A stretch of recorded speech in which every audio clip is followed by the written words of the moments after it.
Ya. Anda kan bertanya dan bertanya. Jadi saya tanya. Ini Kristen.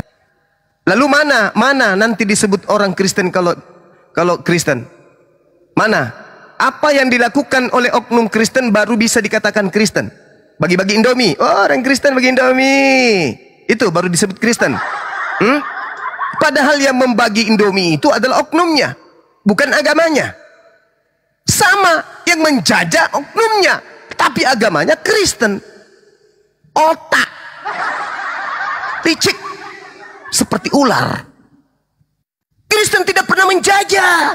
Sama, Kristen juga tidak pernah bagi Indomie.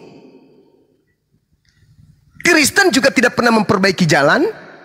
Kristen juga tidak memberikan sumbangan. Yang memberikan sumbangan adalah oknumnya. Berbeda dengan Islam. Islam itu dengan talangan haji, oke? Dengan uang zakatnya. Itu semuanya diberikan untuk negara ini. Itu baru Islam dan itu umat Islam. Kalau Kristen kapan bisa disebut Kristen orang-orang itu? Kapan? Pada saat bagi Indomie itu baru disebut Kristen. Bin muntah. Itu oknum. Itu oknum. Sama ketika menjajah itu juga oknum. Tuhannya namanya Yesus. Agamanya namanya Kristen. Kitabnya namanya Bible. Ibadahnya di gereja namanya. Nah, siapa mereka ini? Kristen. Kalau jahat, menyembunyikan identitas. Kalau baik-baik, bagi-bagi Indomie, ngumpulin orang gila lalu dibaptis, itu baru dibilang Kristen. Licik, dasar setan. Anda nggak mengaku rupanya kalau Belanda itu adalah Kristen. Anda nggak ngaku. Itu kan apa? Itu kan apa? Hah? Itu apa? Itu kan agama, itu kan bangsa. Lalu agamanya apa? Itu kan agamanya aja yang Kristen. Hei, Ulangan 20 nomor 10. Apabila engkau mendatangi sebuah kota dan mengepungnya, ajaklah mereka berdamai. Kalau mereka berdamai, maka selanjutnya jadikanlah mereka budak. Suruhlah mereka kerja rodi untukmu. Tetapi kalau mereka tidak mau berdamai, bunuhlah semua laki-laki yang ada di dalamnya. Belanda praktekkan gak itu? Praktek. Praktekkan. Jangan pula kau mengatakan mana Kristen, mana Kristen. Lalu mereka bukan Kristen? Hah? Mereka bukan Kristen, mereka Islam. Belanda itu Islam. Dasar emak-emak tukang cari kutu, naik komal nggak ada ilmu. Kamu mau menyembunyikan identitas Belanda? Hah? Nggak bisa. Identitas Belanda itu adalah pemeluk yang beragama Kristen. Coba, berani nggak orang Kristen pada saat penjajahan Belanda keluar-keluar kemana-mana? Kami anak-anak Tuhan, penganut kasih, mengasihi musuh sepanjang hari. Berani? Kalian berani nyanyi-nyanyi kayak gitu? Hah? Kalian berani ke lorong-lorong mengajarkan Kristen agama kasih pada saat orang Kristen sendiri yang melakukan pembunuhan?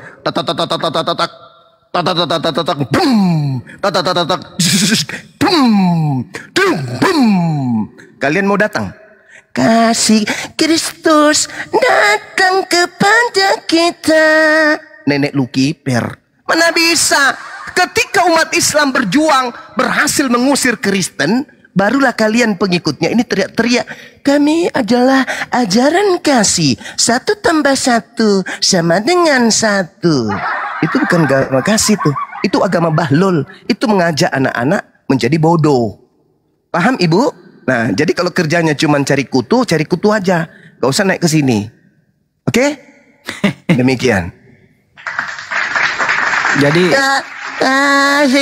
kasih ibu kepada beta. Itu cocok. Kasih Kristen kepada gak nyambung banget. Udah bu, turun aja cari kutu di bawah. Cari kutu. Jangan malu-malukan agama Kristen. Jangan pernah kau katakan agamamu itu agama kasih. Jangan. Jangan.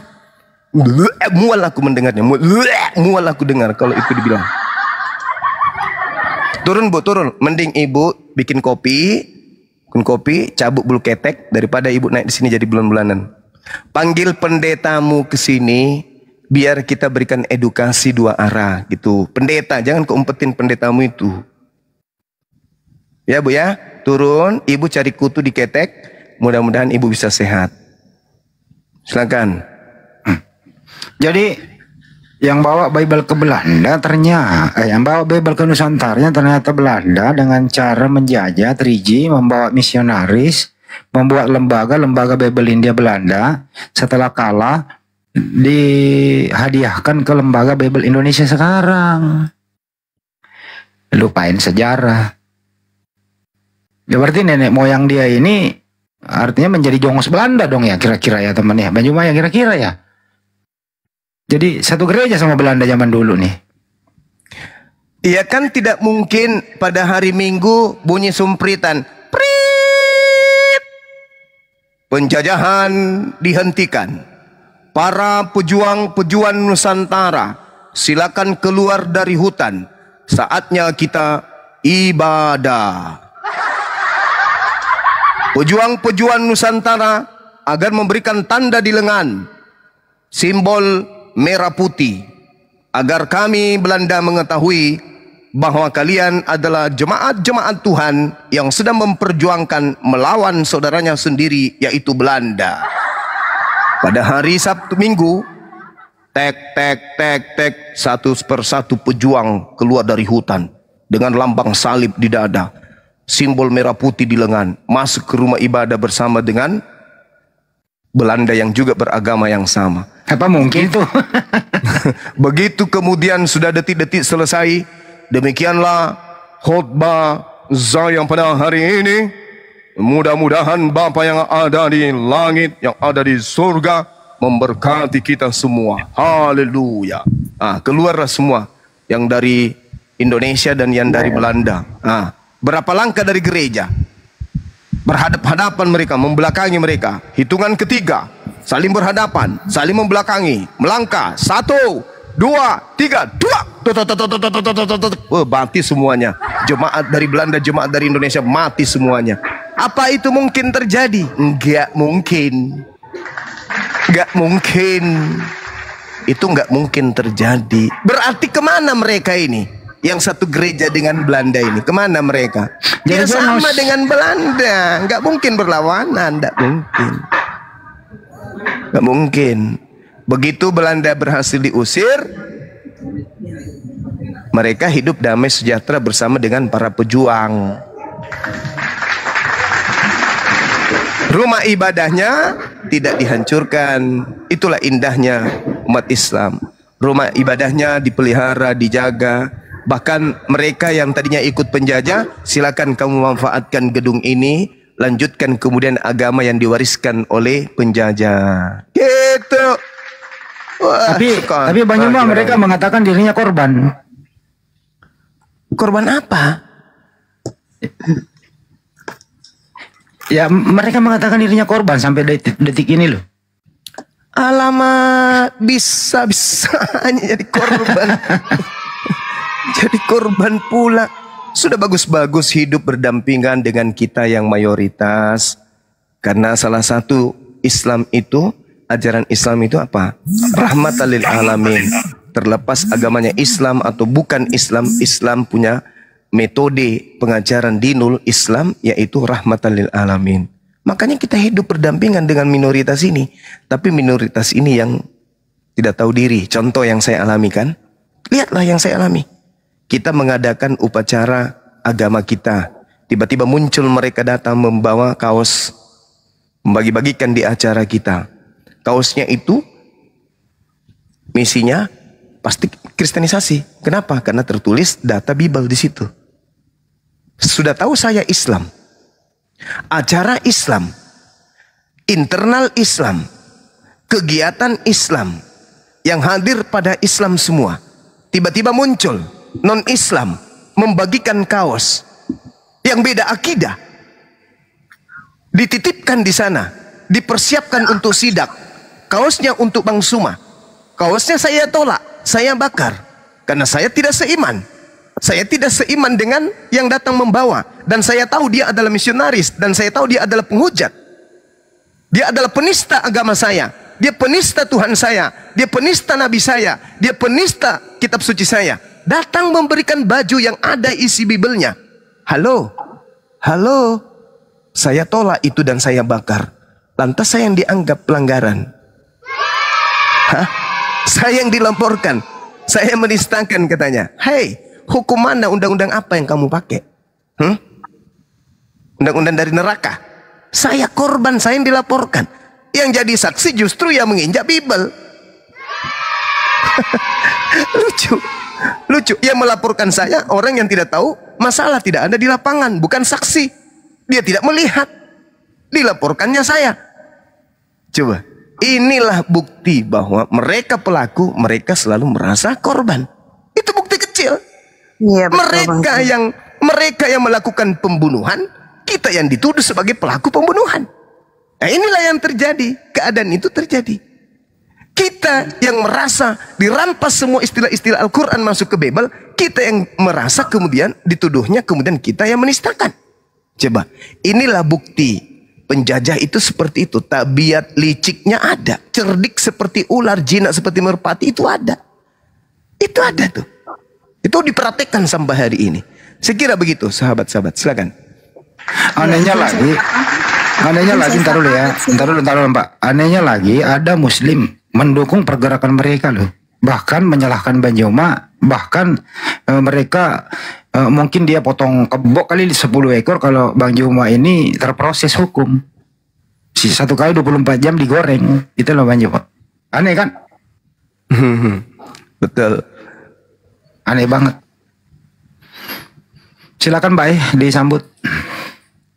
Iya, Bang Radzelo. Selamat siang. Selamat siang.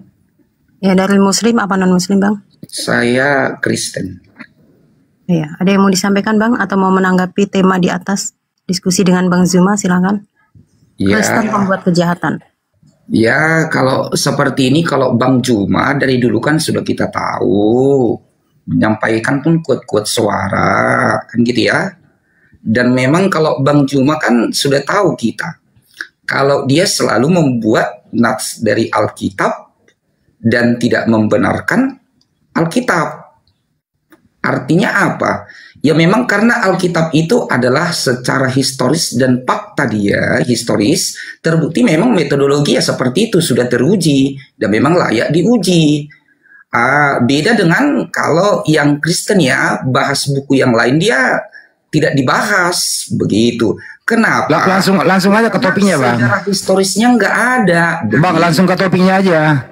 Langsung ke topiknya begini, Bang Juma ini harusnya kalau dia nggak usah nganyarin Bang Juma, ke topiknya aja. Alkitab itu, ya dia harus menunjukkan yang benar, bukan mencari-cari yang salah dengan yang sudah benar. Dia harus menunjukkan yang benar sesuai dengan menurut dia yang benar, menurut akidahnya begitu. Oke, cukup. Gantian, silakan Bang Juma. Yesus datang menyampaikan firman dan dia tidak berkata-kata dari dirinya sendiri. Tolong tunjukkan kepada saya segala firman yang Yesus sampaikan itu yang tidak bercampur dengan pengarang Bible Anda. Silakan. Firman itu Yohanes 1 ayat 14 sudah jelas firman itu sudah menjadi manusia. Gitu ya. Saya tidak tanya jadi itu. Kalau perbandingannya firman itu bukan saya tidak tanya itu. Saya tidak tanya itu. Itu. Saya tidak tanya itu. Bang Juma. Maksud saya begini Bang Juma. Ya. Kalau kamu bilang tadi mulut Anda terlalu besar. Saya tanya segala firman yang Yesus terima dari Tuhannya itu mana? Tunjukkan ke saya. Yesus itu firman, bukan. Saya tidak tanya itu, yang saya tanya segala firman yang Yesus terima dari Tuhannya itu mana? Firman itu Tuhan itu disaksikan oleh Matius, Markus, Lukas dan itulah yang dituliskan di dalam Injil Bang Juma. Ngaco. Saja muncul. Ngaco.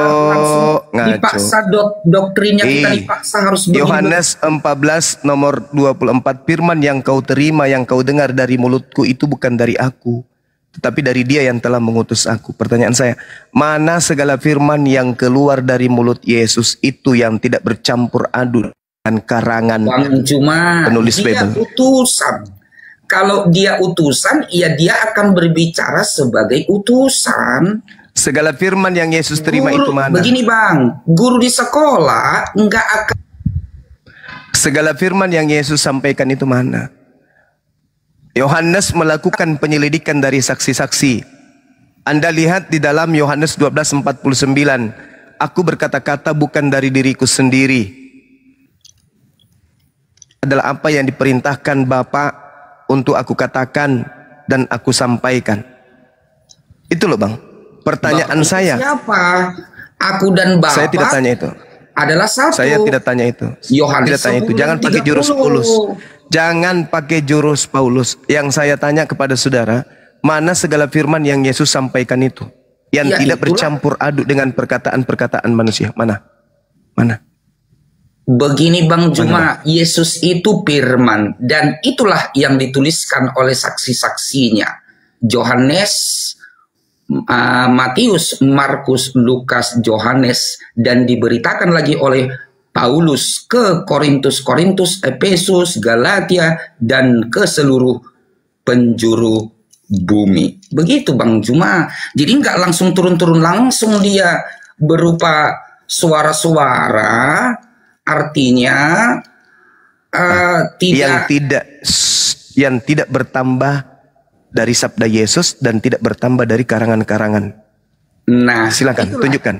Itulah kalau historisnya fakta sejarah yang layak teruji Bang. Jadi dia harus sesuai dengan zamannya. Iya, mana firman segala firman itu mana? Segala firman itu mana? Itulah Injil itu Bang Juma yang ditulis. Hey, Injil yang mana? Di dalam Injil yang Anda maksud, Lukas, dia melakukan penyelidikan dan di situ syarat dengan perkataan karangannya sendiri. Sementara Yesus tidak berkata-kata dari dirinya sendiri. Murni apa yang disampaikan adalah apa yang diterima dari Tuhannya. Mana segala firman yang tidak bercampur aduk itu dengan perkataan-perkataan manusia lain, termasuk tidak bercampur dengan perkataan Yesus. Mana? Tunjukkan kepada saya. Maksudnya bagaimana? Yesus itu firman dan itu yang disaksikan oleh muridnya dan itu lagi dituliskan. Saudara, Bang Juma memahami kalau itu nggak muncul tiba-tiba.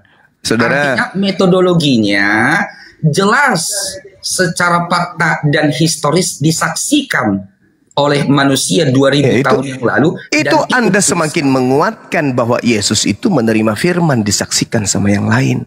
Sekarang pertanyaan saya, mana segala firman itu yang terjaga murni, tidak bertambah dan tidak dikurangi dan tidak bercampur aduk dengan perkataan-perkataan pengarang? Mana segala firman itu yang utuh? Tunjukkan kepada saya. Ya itulah Yesus tadi, firman yang satunya. Ya, itunya yang dituliskan Bang, cuma nggak langsung bisa kan? Begitu saja. Nggak bisa bukan? Nggak bisa. Oh, nggak bisa. Yesus itu sang firman Bang. Al-Quran mengatakan ini Abdullah atani al-kitab wa ja'alani nabiyan. Nabi Isa alaihissalam menerima ketetapan-ketetapan dari Allah. Ya. Ketetapan itu datang kepada Bani Israel. Bani Israel menolaknya. Jangankan kitabnya, ketetapannya, orangnya saja ditolak. Jadi tak ada lagi ketetapan itu, dah hancur lebur. Tapi kalau Anda mengatakan ada, pertanyaan saya, mana segala firman yang Yesus terima? Ada nggak? Yesus itu firman, bagaimana dia menerima firman? Nah, hanya itu yang Anda bisa lakukan.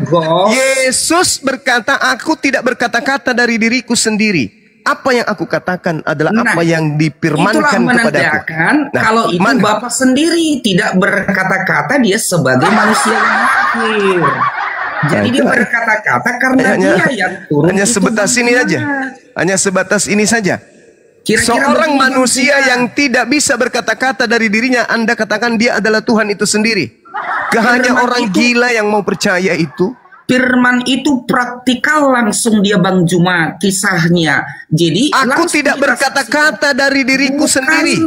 Bukan kata-kata yang mendoktrin kita Bang Juma. Astagfirullahaladzim. Barang siapa percaya kepadaku, ia bukan percaya kepadaku, tetapi dia yang telah mengutus aku.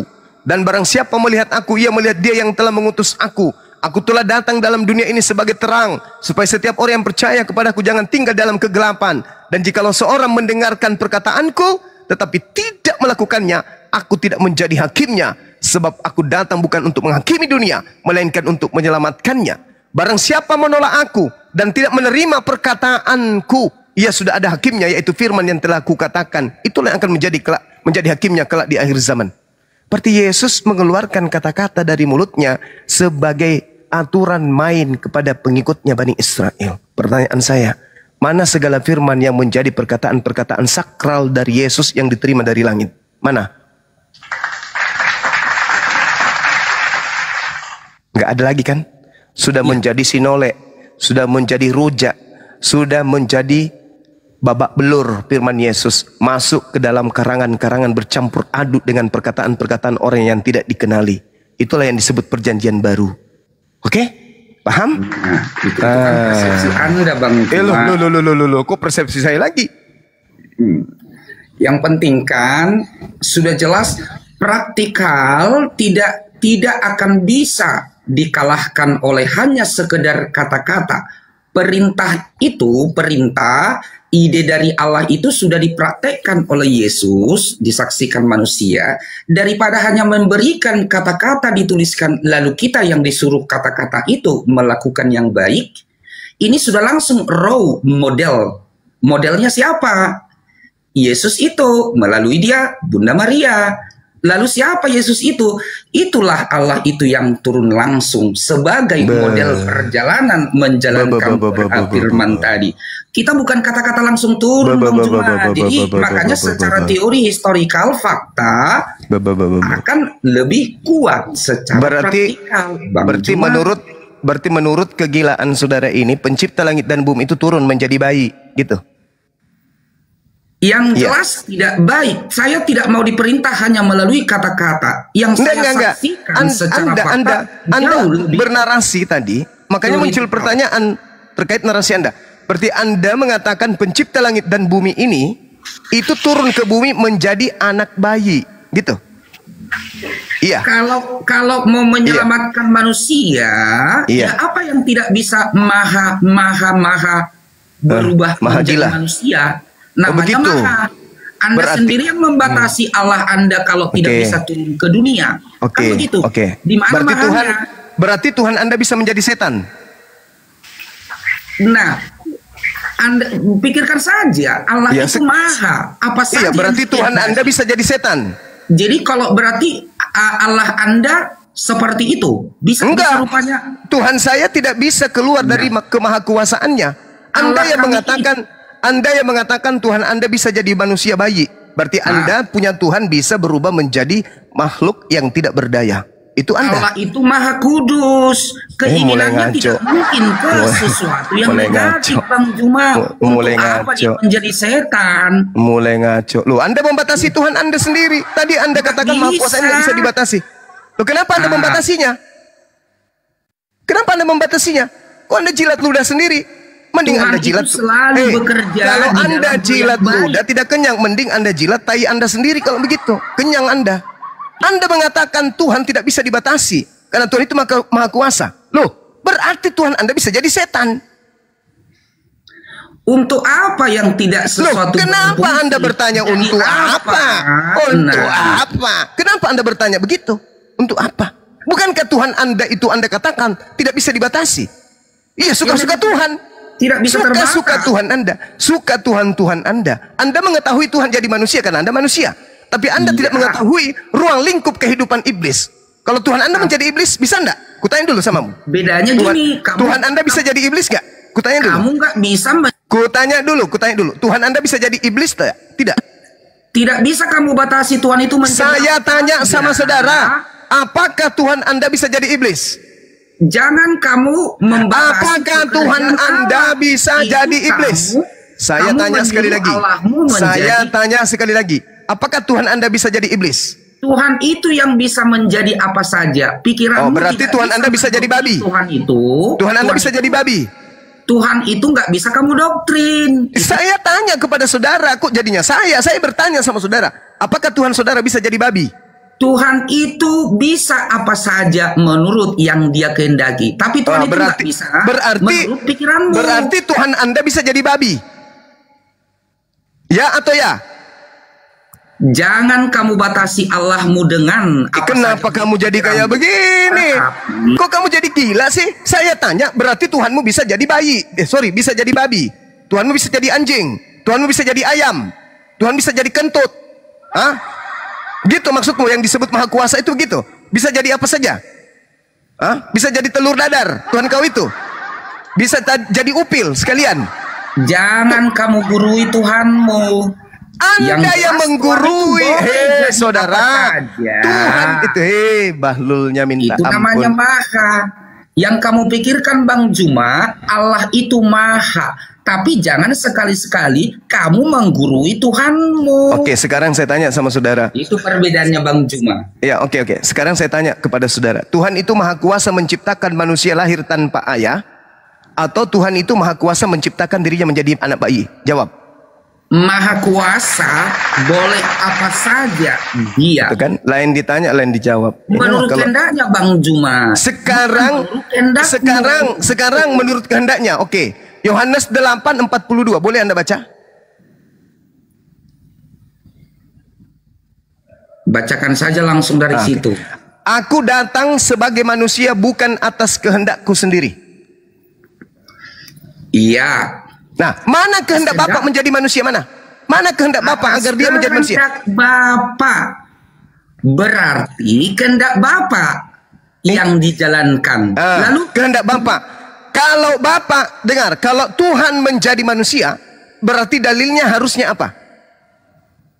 Aku datang menjadi manusia atas kehendakku sendiri, betul? Bang Juma, dia itu ke bumi pengajaran. Jadi kalau pengajaran ke manusia, Astagfirullahaladzim. dia Allah, ya pengajaran Karim. Bang Juma. Ya Allah, sabarkanlah hati ini. Berdiskusi dengan orang gila kayak ini. Nah, Allah, ya begini Allah. Bang Juma, biar saya ambil. Saudara, saya tanya, Begini, Anda kan kalau mengatakan guru di sekolah- jangan kamu membatasi Tuhan, karena Tuhan sendiri yang mau menjadi manusia, betul? Ya betul lah. Oke, kita tanya Yesus. Yesus, sini dulu kau, duduk di sampingku sini. Ya, naik lagi. Ya, gini Itu Sus. sudah kamu Ya, batasi. sabar. Diam. Yesus, gini Sus. Ada orang hidup di zaman modern, pegang Bible, bukan lagi bahasa Ibrani, bukan bahasa Aram, bukan juga bahasa Yunani, udah bahasa Indonesia, Sus. Tapi katanya kamu ini adalah Bapak Tuhan pencipta langit dan bumi yang menjadi manusia. Betulkah?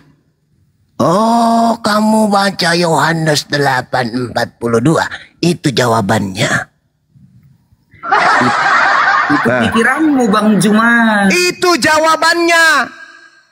Jangan kau Bapak jadi dan saya aku. kasar. Jangan kau jadi saya kasar. Saya udah sabar-sabar hadapi kau aja saya jadi gila. Ya, Jangan nggak kau jadi. apa-apa. Memang Yohanes Anda sudah 8 seperti itu kok. Yohanes 8 nomor 42. Aku Yesus datang ke dunia menjadi manusia bukan atas kehendakku sendiri. Ya. Iya.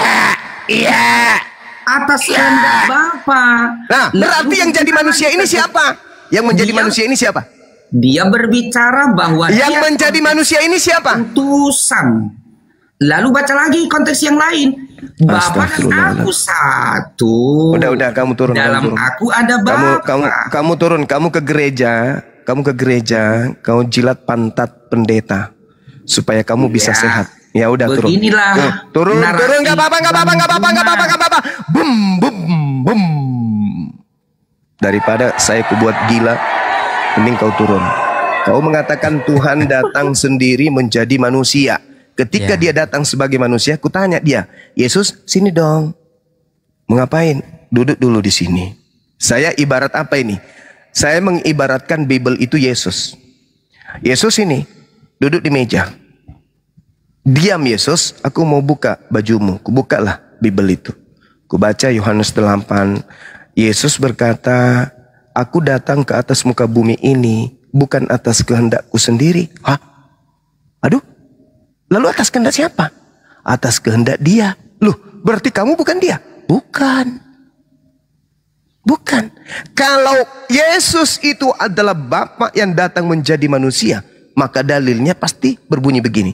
Aku datang menjadi manusia atas kehendakku sendiri. Aku adalah Tuhan yang Maha Pencipta yang berkehendak masuk ke bumi menjadi manusia. Itu kalau Yesus adalah Tuhan itu sendiri. Faktanya kagak. Yesus mengaku, aku datang jadi manusia loh. Bukan atas kehendakku loh, tapi atas kehendak Bapa, Tuhan. Si Kristen mengajarkan yang terbalik. Kenapa? Karena Yesus yang dimaksud bukanlah Yesus yang ada mengajarkan penginjilan ke tengah-tengah Bani Israel. Tapi Yesus yang dimaksud adalah Yesus yang datang kepada Paulus yang melakukan penginjilan kepada non-Israel. Itu. Jadi beda antara Yesus yang adalah Nabi dan Yesus yang datang kemudian kepada Paulus yang adalah Tuhannya orang Kristen. Beda dong. Beda kelas Yesus Nabi dengan beda kelas Yesus yang Tuhan. Tapi Kristen mencoba untuk menggabungkan antara Yesus yang manusia dan Yesus yang adalah Tuhannya orang Roma Yunani. Demikian. Izin. Teman-teman jangan diturunin, Bang Kaisar mau bicara bentar. Saya naikkan dulu ya. Ya, izin. Assalamualaikum. Waalaikumsalam warahmatullahi wabarakatuh. Waalaikumsalam warahmatullahi wabarakatuh. Sebentar dilanjut dulu aja, ini saya ada telepon ini. Nanti saya kembali. Saudara kita itu siapa rupanya? Assalamualaikum warahmatullahi wabarakatuh. Waalaikumsalam. Waalaikumsalam warahmatullahi wabarakatuh.